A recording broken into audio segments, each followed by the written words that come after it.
Hello, friends. Welcome to Creative Medicine.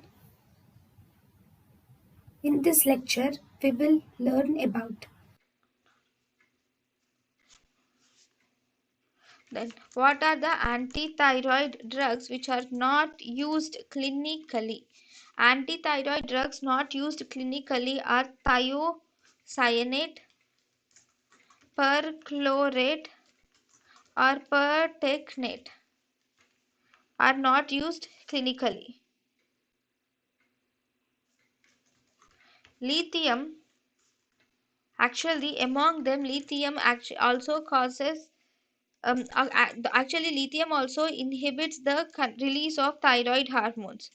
It inhibits the release of thyroid hormone, and thus this also causes hypothyroidism has the side effect. So this is also not used clinically.